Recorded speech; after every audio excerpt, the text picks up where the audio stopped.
Hi hello అండి, welcome back to our channel. ఇది వచ్చేసి మండే రోజు మార్నింగ్. సో అమ్మమ్మ వాళ్ళ ఇంటికి వెళ్ళాము. ఇది మా స్కూల్ అనమాట.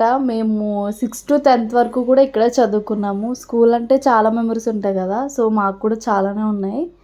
యాక్చువల్లీ అమ్మమ్మ వాళ్ళ ఇంటికి ఎందుకు వెళ్ళామంటే స్కూల్ చూపించాను కదా, స్కూల్కి దగ్గరలో ఒక టెంపుల్ ఉంది, వినాయకుడు టెంపుల్.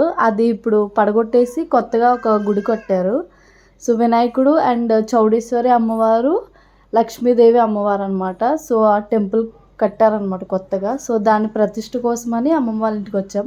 యాక్చువల్లీ పల్లెటూరులో కానీ ఎక్కడైనా సరే గుడి ప్రతిష్ఠ జరిగినప్పుడు ఆడబడుచులను పిలుచుకుంటారు కదా. సో అమ్మ వాళ్ళని పిలిచింది అండ్ అమ్మ నన్ను పిలిచారనమాట. సో అందుకే వెళ్ళాను. పల్లెటూరులో ఇలా ప్రతిష్ఠ అంటే మొత్తం ఫ్యామిలీ అందరూ వెళ్తారు కదా. సో అక్క చెల్లెళ్ళు, అన్నదమ్ములు అందరూ వెళ్తారు కదా. సో మేము కూడా అలానే వెళ్ళాం. ఫైనల్లీ లంచ్ అయితే అయిపోయి